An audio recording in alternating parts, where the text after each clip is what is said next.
My Gavan and Melonine, and well met indeed. I'm Arakir Galadrothan, head of the modding team behind Divide and Conquer, and welcome back to the same as we continue on as Enedwaith. It has been some time since we last played as Enedwaith, some time indeed. But here we are, continuing on. They've taken a bit of a backseat whilst we got 2 new campaigns underway, but they're here and ready to go. So a brief recap, the last time we played Enedwaith was a live stream, and we took the Hornburg, which was a horrible slogfest of a battle, but we successfully captured it. Our next goals are to be push out and keep crushing Rohan. However, Enedwaith is now in the... we've completed all of the aspects of the script. So we've united Enedwaith, we've rebuilt the... Tir Crocoil, I believe it is, Tir Crocoil in Athamor, which is our new capital, which now gives us access to our elite units, which some of them are being trained and making their way south as we speak, and some of them are already in our Hornburg army. Enedwaith Guardsmen, Marksmen, Cavalry, and Tir Crocoil Cosantori. Anyway, we only actually need 6 more regions until we win this whole campaign. And we're going to get them probably from Rohan. I think Rohan have 2 or 3 at least, if not 4 or 5, but I can't remember what's happening on their eastern border. And then we only need a couple more. But so in the meantime, our now grand attack moves on Ginyard, where we hope to take another Rohirric settlement. Eamond has come to try and stop our conquest of Helm's Deep, and ideally, I suppose, take it back, but he's not going to be able to do that anytime soon. And our army, I believe, is ready to go. I think we are on the... I think we've already ended turn, because all of these have already moved. Yes. Now, we've got a little army over here in the fort as well, which is moving over to assist us, and their army is now set and ready to go.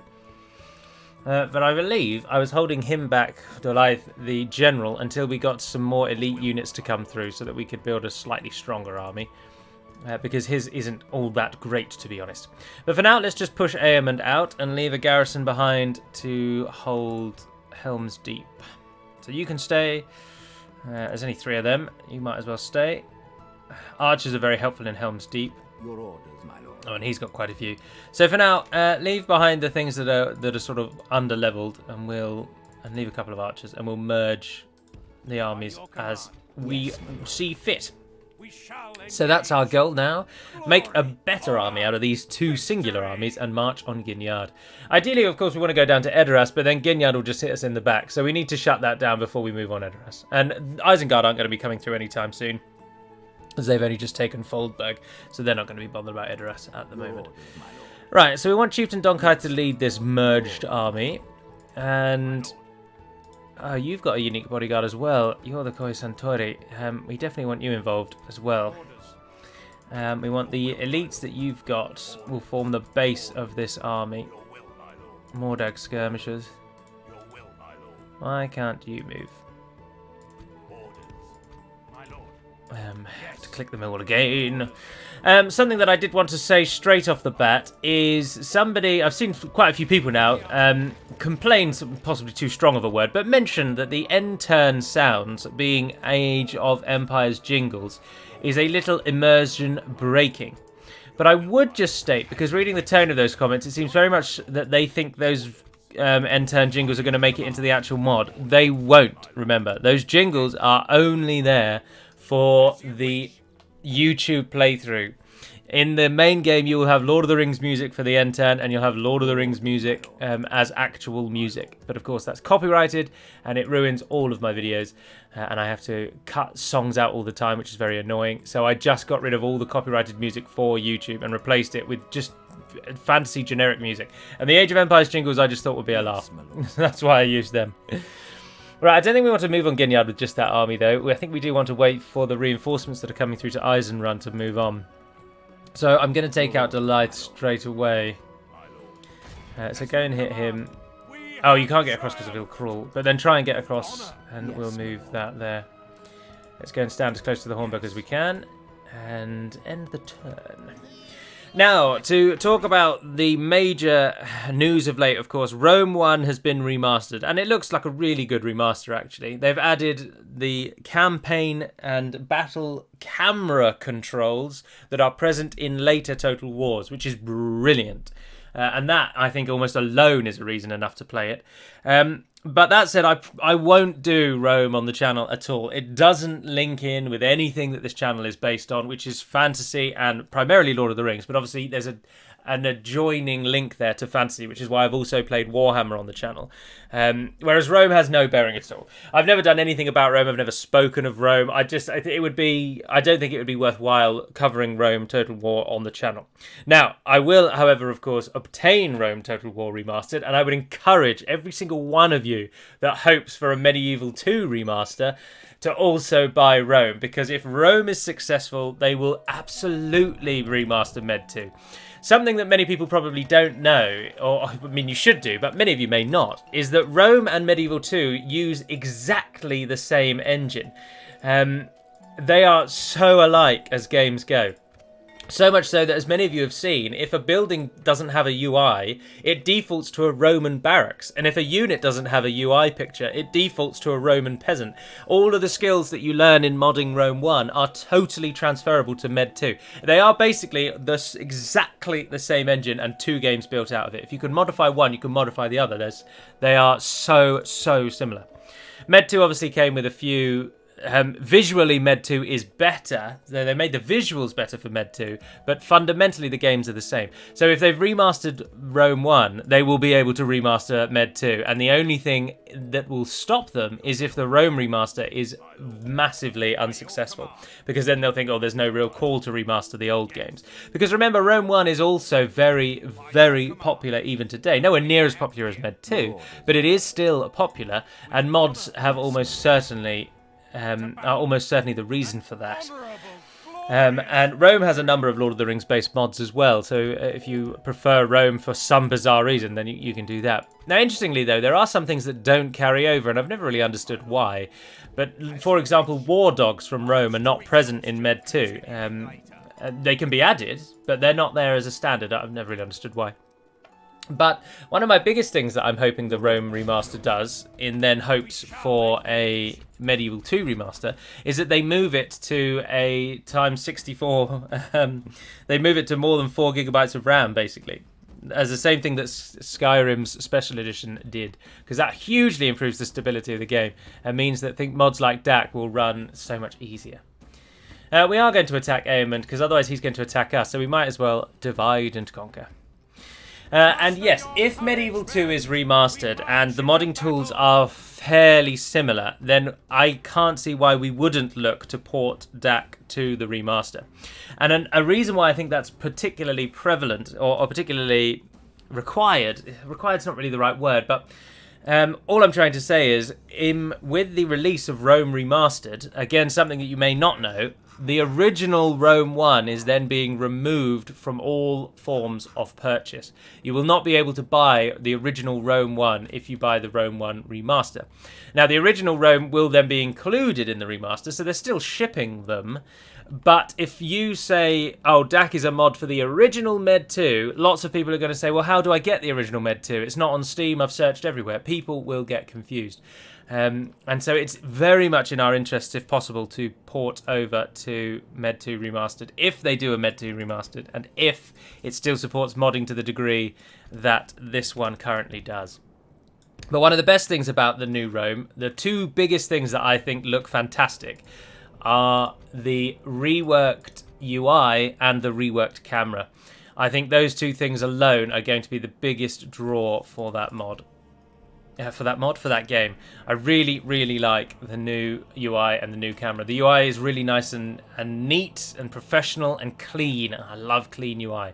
And the camera, being able to control the camera like you can in Warhammer, it would be a dream. Warhammer's camera controls are fantastic compared to this. Like, no, I can tilt my camera up and down, but that is it. In Warhammer, with a single press of the mouse, I can move the camera anywhere I want it. I can look up over there. I can look down over here. I'm not stuck with arbitrary up or down. And also, because obviously the camera just moves left or right or rotates left and right. But again, in Warhammer, with the mouse, with a single click of the button, you can do all the rotation and all the up and down in this single move. It's so simple. You know what I'm talking about if you know what I'm talking about. And if you don't, I've probably explained that really poorly. There we are. Right, we're going to try and take this corner up here. We did attack them, which means they will probably allow us to maneuver our army into a position that we want it to be in. before moving to possibly attack us. Oh, and they're way down in the valley there. That's not going to help them at all. So, archers sprint to there. Javelin sprint to there. They might come to us because they don't really have very strong forces. They're woefully outnumbered, and we've got a lot of archers, so they might move to try and hit us to counter that. Oh, I completely forgot about them, and then I forgot about them while I was talking, and then I thought, oh, I've forgotten about them, I'll need to move them in a second, and then I still forgot about them again. Right, you guys all move there, and then we've got 2 Phylani herders who are Jav-Cav. Now remember, we do have some cavalry here today, but we're up against Rohan, and Rohan's cavalry is vastly superior to our own. With the fact that Enedwaith is massively drawing to a close, we only need 6 more regions, and Ginyard, I think, has the highest garrison left, so the other ones will fall quite easily. I will do a faction vote. Sorry, I'm biting my nails, which I should not do in a YouTube video, but I always bite my nails, and old habits die hard. I will do a faction vote for who should replace Enedwaith, and we'll just go from there, because works haven't concluded on the next set. Dunland is the next faction that's being overhauled towards version 6. But that, we don't really want to play as Dunland, because we've literally just played as Enedwaith. We're playing as them as we speak. So we don't want to play as Dunland. So I'll do a faction vote for something else. And to be honest, I will probably include in that faction vote, because I'm annoying many of the die-hard followers. I will probably include in that faction vote Warhammer factions, so if you want it to be one of them, you can vote there. Right, let's move forward. Let's try and get our archers in range. Apparently they already are, but look at that hill. That's a lovely hill. Right, the infantry line will walk to there. Let's come out of time 6. Javelin line will come behind. The enemy is going to try and flank us, because they've got cavalry, and that's how the AI works. I don't expect the Rome remaster to have major life improvements. So, like, the AI not being particularly good will not change. That will still be the same. All they have done is make it look nicer, make it work a bit better, and that's about it, really, isn't it? Oh, and the unlocking of the new factions.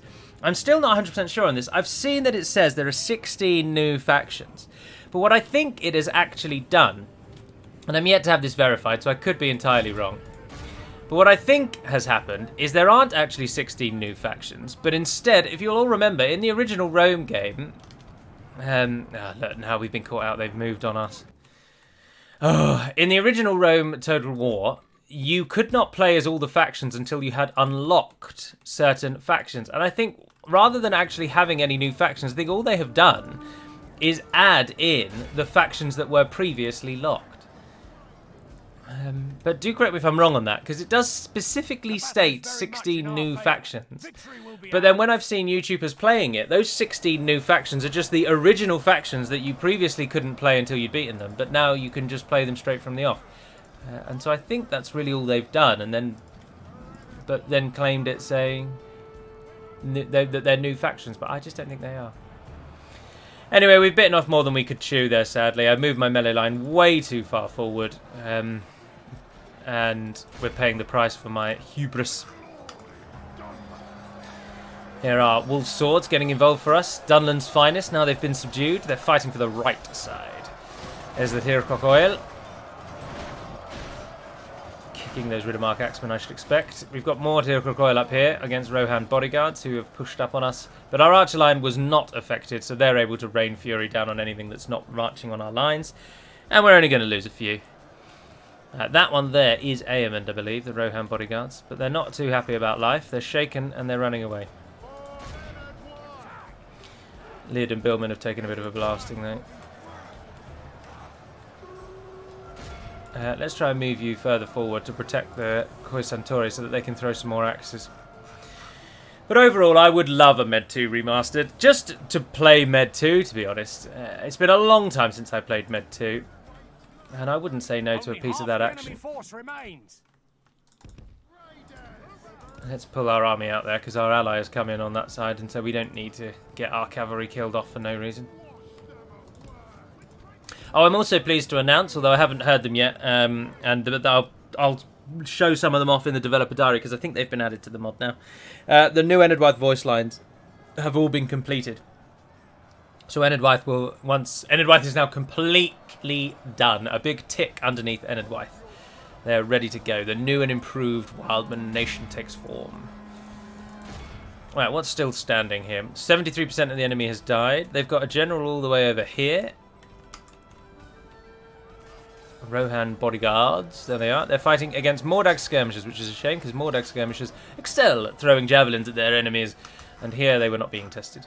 But this battle was always going to be a mindless, pay no attention and you'll win battle. We hugely outnumber them, and we've got some real good units now. So no matter what Eamon did, he was never going to really win. Although we've lost more than we needed to, but we're 6 turns away from winning. We have an unbeatable economy. We can train troops in a second now. I'm way past min-maxing.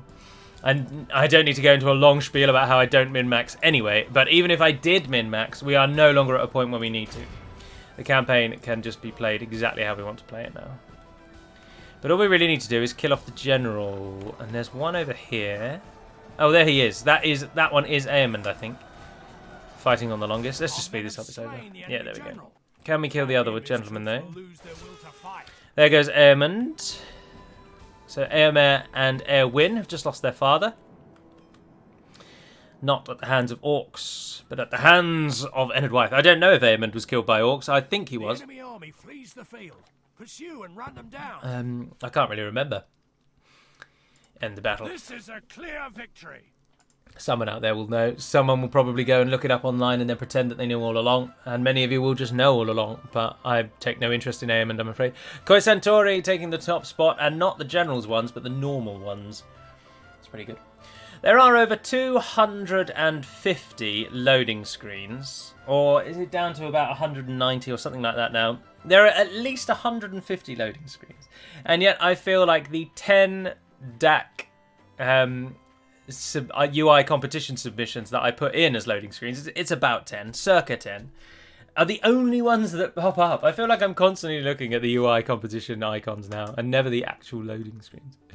Oh, we captured Swidhelm, but if we didn't have a huge demand for money, I would have sold him back. But as it stands, we shall cut off the Pretender's head and send it back to Rohan to weaken the morale of the garrison of Ginyard. Yes, my lord. It always helps to have a garrison that's quaking in their boots as you walk toward them, rather than one that stands firm against the oncoming tide. Do we need to leave such a large garrison in the Hornburg? Absolutely not. Absolutely not. And what we can do, though, is you're our primary army, and we can take out anyone that's a bit weak. So the Filani herders. And is anyone else particularly poorly charged? No, not really. And then what we can do is pull out some more good units from here. We might as well. I know they don't have a general commanding them, but I don't think they're going to have the strength to go back for the Hornburg. So we might as well just ignore it. Team up with those Filani hunters, I suppose. Yes, my lord. I could give Scythak as a governor for them. Yeah, go on, what the hell. And then we got at least 3 generals. That's better, isn't it? The Hornburg doesn't hate us because I massacred everyone within the walls when we took it, so it just simply can't hate us. You might as well come out as well. Captain Kant. Captain Can, please. This is a nation of positivity, not a nation of negativity. I must say I am grateful to each and every one of you that has watched my Belagar Iron Hammer campaign. I have had a blast with that in Warhammer 2. And whilst the live stream was disastrous, if you tuned into that you'll know, many problems, and my decision to go for Sartosa cost us greatly. But in the episode I then recorded immediately after the live stream, I absolutely rectified everything, and we're now in a position of real strength. And I've had a blast playing that. I think when I live stream, I naturally play a bit worse, to be honest, because I focus on the chat as well and try to make it engaging for all involved, so that it's not the same as a normal recording. But therein lies the problem, that I'm then not focusing on the recording as much, and it often suffers. But equally, I just make bad decisions. Those of you who have been around for a long time know that. Caution is something I oft throw to the wind, and that was no bloody different. Crime and Netley's. So we are going to get our provinces from somewhere else. I did think that Rohan didn't have as many as I thought. We can't allow Mordor to take Edoras, and they're absolutely going to, because that army is going to take Edoras. It's huge. Oh, that's so disappointing. Yes, my lord.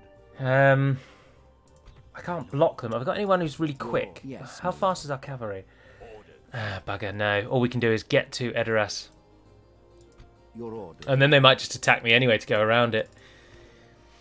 Hammer holds Ginyard. But only one of these armies is probably needed to take Ginyard, actually. Yes. So, Chieftain Donkaith, you take Ginyard. We shall prevail. And Your orders, my lord. Dolaith and Scythach. Seithich. Try and get to Edoras as quickly as you can. Yes, my lord. Your will, my lord. I know it's a bit of an ask and you're probably not going to get there, but oh well. I also think it's probably about time that we took the fort here out. There's a lot more places that would make much better sense to have a unique fort, because lots of people always say, oh, can you make X settlement a fort or Y settlement a fort? I think you should do that, I think you should do that. But we are really restricted in the number of unique forts we can have. We are restricted by the number of cultures in the game, which I think is 7 or 8. And remember that those cultures need their own forts as well. So we try to have at least a set number of forts around the world. There's Gondorian forts, there's Northman forts, Orcish forts, Dwarvish forts, and Middle Eastern forts at the moment, or Southern forts. And then the other ones are used for the unique places. Dunharrow has a unique fort, Amun Sul is a unique fort, and now also Henneth Noon is a unique fort. But obviously those are 3 unique forts out of the 7 available. So we can't make an infinite number of unique locations using the fort system, because we've only actually got 7 unique forts we can use. And every time we take one culture's fort away, that lowers the fort diversity on the map. So there are some forts that I think are paramount and should remain, because otherwise it would just take away from the overall. Like the Wildmen forts aren't too bad. You could swap them for Northmen forts and I don't think it would matter. But how would you... What fort would you replace for the Orcs, for example? What forts would you put in Mordor? Gondorians maybe around the Black Gate, maybe around Western Mordor, but Gondor never made it to the east. Why would Gondor build forts on the border with Khand, for example? It just makes no sense. My forces do not attack an army of Rohan. That's ill-cruel. Ah, good. And he's the only one who lost troops. I could pull my entire army away from Ginyard and just let let Isengard take that, actually. I don't know what Isengard are going to do once we meet Mordor, though. They don't have any affinity toward them. I'm their only ally, particularly now Dunland died. And they sided with me instead of Dunland, which was always nice to see. Ah, Mordor pulled away. Fantastic. Orders, my lord. So, Dolaith, you are going to be charged with the capture of the enemy's capital city. Now, Edoras, we will fight again, just so that we can show it off. Edoras does not require any siege equipment other than rams. It has a rubbish wall, to be honest. It's one of the campaign or battle models that I would really love to upgrade. Something that the original creators of Third Age never bothered with, because when they made their mod, towers, arrow towers, weren't really a threat. They weren't really a thing. They were a minor, inconsequential feature, and so they took the opinion to basically not bother with them. I don't know if they actually didn't bother with them, or if whoever made their battle maps just didn't know how to set up towers. I'm not sure the reason, but every vanilla Third Age Total War custom settlement has no towers. It might at best have 2 towers, maybe, but nowhere near as many as are needed.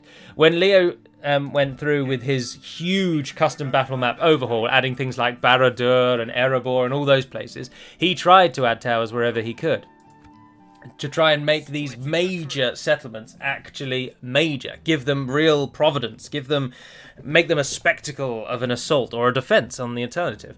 And so he added some towers as well. But again, I don't think he went far enough. And so you get some really, really key, iconic settlements like Edoras that has basically no towers, making it an even easier city to take than somewhere as small as like the town of Bree, for example. Like, it just shouldn't be that way. And so RK and DaC as a whole took the view that towers should be added where possible. And RK went over loads of the battle maps, adding towers and improving the layouts as well. Because obviously the original team went for essentially the rule of cool, which I do not disagree with. And I would have done the same. The big spectacle battle maps look fantastic. Whether they work as well as they should doesn't matter too much. They look good, and that's what matters. But it leads to places like Edoras, as we're about to see. Oh no! The dwarves of Khazad-dûm have attacked Isengard. No. Isengard has been my staunch ally since the beginning, and perhaps surprisingly, I am not going to backstab them. But it leads to places like Edoras, as we shall see in a moment, as I say, having terrible battle map placement, being really hard to actually maneuver within the walls, and being really easy to attack. Which, as I say, we shall see, because we will fight in Edoras now, where King Theoden still stands. Now, they get a few garrison troops, but nowhere near enough. But they don't need more than that. The garrison troops are based on... We look at the balance around the map, and I say we, all of us as a team, look at the balance around the map, and we think, right, that unique location is falling way too much. It needs a stronger garrison. Somewhere like Osgiliath East and West. Gondor loses Osgiliath East and West way too much, or it used to lose them an awful lot. And it still does lose them quite frequently. But in an attempt to counter that, we gave them stronger custom garrisons, so stronger garrisons as standard. And not everywhere has a huge, massive garrison, tautological, because they don't need it. Edoras doesn't get attacked very much, so it doesn't need a game-breaking garrison. Now, I know every time I've ever played on the Edoras battle map, I've then gone on an absolute lecture about how awesome the filming location for Edoras is, but it really is. And this battle map is so akin to what it actually likes to stand, what it is like to stand on Mount Sunday, because it really is in a valley like this. There are mountains that stretch all the way down there, but then there are mountains here which unfortunately are not present on this battle map, as they shouldn't be, because this is how Edoras would really look. But where the actual filming location is, there are mountains all the way down there, and they run right to a large valley up there with a river that runs down the centre, and the river skirts around the edge, and you have to cross the river to get to Mount Sunday. And it's just an amazing place, and absolutely worth a visit. Not just for Lord of the Rings, honestly. It is just a fantastic eye-opener of a valley and a location to go.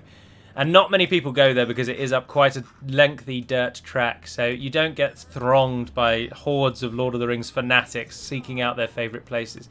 It's a little more quiet.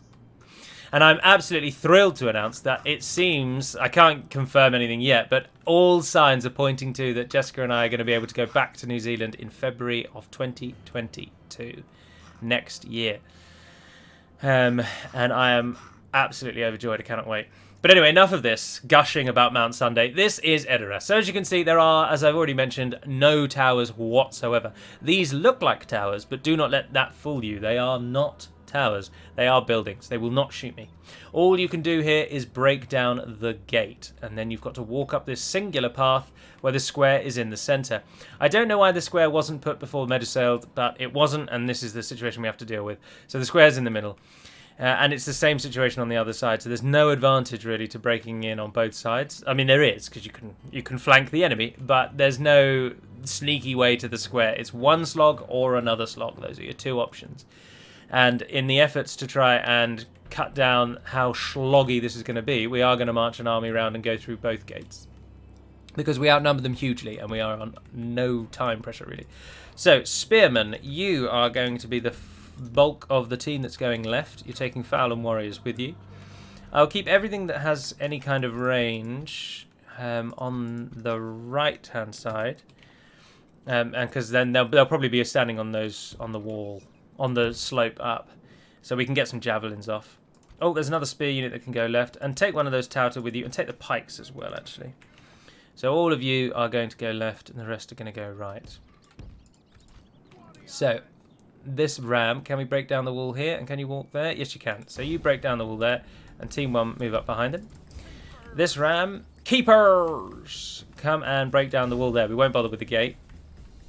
And the actual dedicated archer unit, come and just stand here and start shooting what you like. Take that one out of the group as well, and then you 4 who have missiles go there. We don't need your ram, and the rest of you who have been selected to go right, move forward. Again, our army here is totally expendable. We can take as long as we need, or lose as many troops as we need to take this. Now, Theoden King himself stands here, and he does have a unique battle model, and there he is in all his glory. So he looks slightly different to the standard Rohan bodyguards. We can't see his face properly at the moment. Oh, and he's just been shot by an arrow. So he's running away. But there's Thaden. There's Westron defenders behind. Up the slope, more Westron defenders, and at the top of the hill, more Westron defenders with the other unit that's here, Red Lancers. This battle map really does. I mean, I just can't put into words how similar to the actual location this battle map really is. The only thing missing really is the river, but there is a sort of river there. Yeah, no, that's a river, isn't it? Let's assume that's a river. And of course, the mountain's not going to the end, but anyway, there we are. Did he just rush out to get me? No, those are my units. Those are my units. Alright, don't run away. Keepers! Throw what javelins you can. Let's do this. Oh, you're really not very good at getting into a position, are you? Throw anything we can. The Druidine are now finally in position. We don't need to run, actually. Let's keep it at ×6. Just shoot what you can. Oh, can you not reach the defenders on top of the hill? You must be able to. They're not that far away. No, a bit further forward than that. Come on. See, things like that I don't think are going to be fixed with the remaster of Rome. Because Rome has the same problems that Med 2 does. I've already gone on a lengthy lecture about how Rome is the same engine as Med 2. And it has the same siege problems that Med 2 has. And I do not think any of these things are going to be fixed. You're not going to suddenly now be able to place units in cities easier than you did before. It's not going to be any of that. It's going to be the same annoying slog through cities with a battle map that does not play ball. Unfortunately. Right, cavalry, you throwing your javelins. You are now useless, so pull away. Mordag, you still throwing? Yes, they've thrown theirs. We don't want you to fight either, so you pull away. The backstory can get involved there. You can throw axes, surely. Can you really not shoot them? How poor is your range? Oh, Westron defenders have come out to hit us. The battle is very much in our favour. Victory will be ours. Much of their armies come out to hit us. Oh, Callie, come on. I've given you your food. If you guys can throw... Oh, no, they finished. And they're just normal generals. Have you guys finished? No, not yet. Alright, and how did we do on the other side? You're still not through. We've breached our enemy's walls. Jesus, that took ages. No, move the battering ram over there. Send the pikes in first. Get the pikes to lock them down, and then you guys are going to go through this way. Are they coming through to meet us? No, there we are. Right, we got them. And then you guys break that wall. Hello, Callie. Let me just move that out from underneath you. Thank you. Oh, I didn't even notice those. There's the mounds. The tombs of the dead. 3 of them. Don't you dare think about being sick on my desk. Right. Oh, have you just run out of arrows? Oh, yes, you have. So you can pull out as well. The general, we might as well just pull you out. And then this whole army here waiting to get involved. Oh, no. Run up there. Run up there. Run up there. Yeah, I'm backstory throwing on them. We've lost 5%. They've lost 34%. Our pikes are holding those Westron defenders in place, so we'll be able to move up and hit them. So they shall be trapped. It's a shame they didn't have more troops here, really. This is going to be a touch anticlimactic. Let's go around the right, please. Everybody in. Don't get caught up, though. Don't get caught up. Don't get caught up. Actually, get in. If we continue like there we this, are, there we are, we there will we are, there we smash are. the enemy. Right, and then one of you come back. You guys, you can just begin the slog. Right, they're off. Did we just break in through the other wall? Look at us in our little star formation ready to go. The enemy are badly Come on, foul and words. How strong are these walls? Goodness gracious, I've never known walls to take so long to be destroyed before. This is absolute madness. Absolute madness, Calicat. Oh, yes it is. Yes, I know. How are we doing on the other side? Now the slog begins, doesn't it? Ah, but we're beating them to the square. Their general, unfortunately, has been cut out. They're going to get a Theoden killed. Have we got a unit routing? We've breached our enemy's walls. We're getting routed. Aha, we've won over here now. In we go.